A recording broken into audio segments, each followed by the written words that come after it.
man. So Arch Manning yesterday, a lot of people got on him. There was a lot of hype about Arch Manning. Um,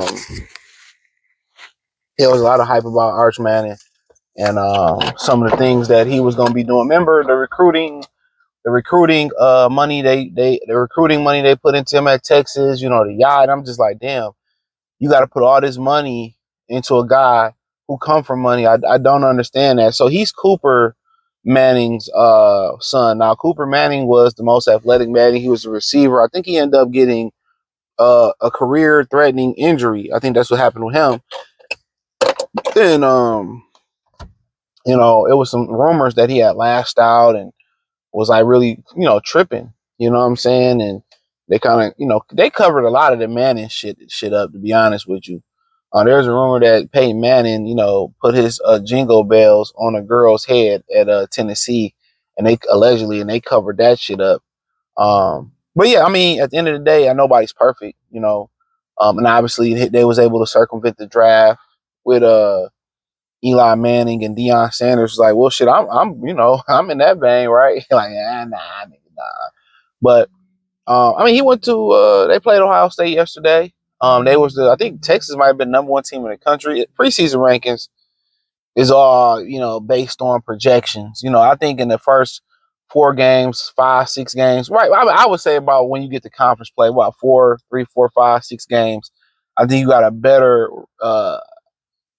way of thinking, because a lot of, like, Alabama, they used to play like bums until conference play, but then understandably so, the SEC conference play was pretty tough for them.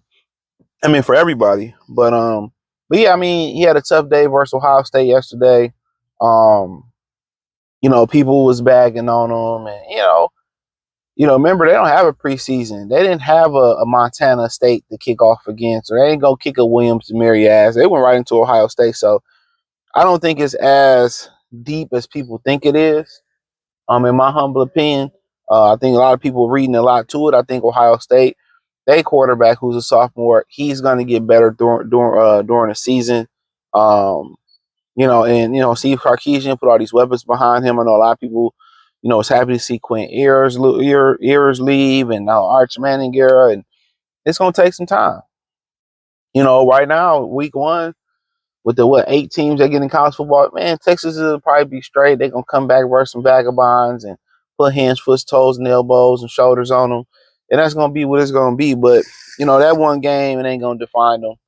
You better not. He better not let them define them. They'll go, play some teams, get some wins. He'll be right back in a high race. Where you talk about week 1, no preseason in college football. You start off, you raw doggy, you raw ski it versus Ohio State. That ain't easy to do. That's not easy to do. And he played some games here and there when Quinn Ewers went down, but I mean, scheduling Ohio State week 1, that's tough. Not week 2, week 3, that's tough. You know what I'm saying? So, but you gotta ask yourself about the questions of quarterback play in college football. That one kid that was at Tennessee yesterday, he went out and lost to Utah. Utah not a bum program. At UCLA, they paid him all that money to go to UCLA. And he was trash yesterday. I mean, I understand it's early. We had a kid from Detroit King. And his name was Dante Moore. He was at UCLA, and he went to Oregon. I don't know how he's doing now, but Oregon blew him. I don't know if he playing, but he was like 5-star prospect. In UCLA, he was playing. Chip Kelly got, fired or whatever, and he went to Oregon. He played behind Dylan Gabriel. So I don't know if he playing this year or not. But, a lot of times it take time. But I think people was looking at Shedeur Sanders, and now he look even better now. The kid they got at Colorado, because they didn't start a true freshman. They look like, oh, maybe he was pretty good. And it's not easy to play quarterback on this level. You need reps. You know what I'm saying? You need reps. Peyton can give him all the advice. Eli can give him all the nice. Archie can give him all this advice. Cooper can give him all this advice. But the fact of the matter is, he gotta just get reps. He have all the talent around him. You just have to have reps at the position. He don't have a lot of reps at the quarterback position. In practice, he see 5-star, 4-star, 3-star guys all the time. Texas, but live gameplay is different. You got some guys in boxing who are phenomenal at sparring. They look like fucking Muhammad Ali sparring, when the lights come on, it's different. So it's gonna take some time. You see, they kind of like, oh, who say he's coming out the draft this year and this, that, and the third. It's gonna take some time. It's gonna take some time. So, you know, you're not gonna end it right now. I mean, you went against Ohio State. It ain't no cupcake. Ain't no cupcake. I think they won a national championship last year. Did they? I think they did. But it ain't no cupcake, man. So you just take your time. I'll probably say, you know what, man, don't even get on social media. I would tell him don't even work. I would tell him stay off social media. Delete them all. Next week we're gonna get focused. Week after that we're gonna be focused. We're gonna put together 2, 3, 4 good weeks. We're gonna hit SEC play, whoever else on that schedule, and we just gonna play ball.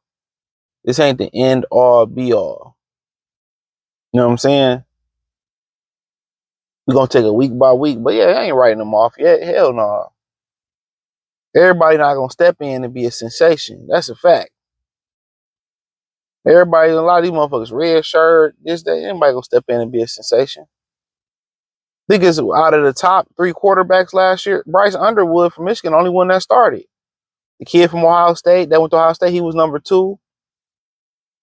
He ain't start.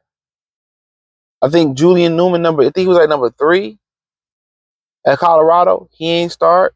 So I just let you know it's a gap between high school and college. Playing quarterback as a true freshman, it is a gap.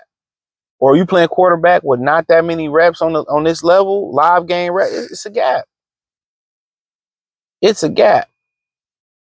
It's a gap, bro.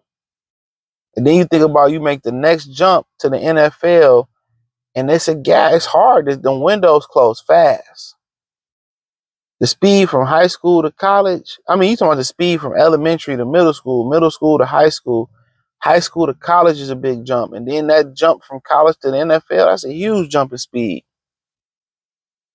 One of our partners I work with out at the gym, he was like, man, he played slot receiver at Michigan State back in the day. He said he had ran like a little speed out. He said a linebacker got there so fast. He said, man, I got on the phone with my pops. He said, I got on the phone with my pops at the practice. He was like, pops, man, I don't know if I can do this, man. He said, I don't know if I can do this.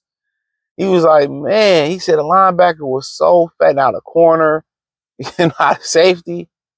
Not another receipt. He said how fast that linebacker got out to that speed out into that little flat. He said, man, he called his pops. He said, man, I don't know if I can do this, man. That shit but it be like that, bro. You get somebody 240 pounds moving like they it's like, woo. And that's what Archie Manning probably he was going through when he got at Texas. Just take time, bro. Take reps and time. So hey, check out the College Sports Talk playlist. Hit the link tree, join the Patreon, follow me on X, Instagram, Spotify, Anchor, Cash App, Venmo, PayPal. Appreciate the love and support. Peace.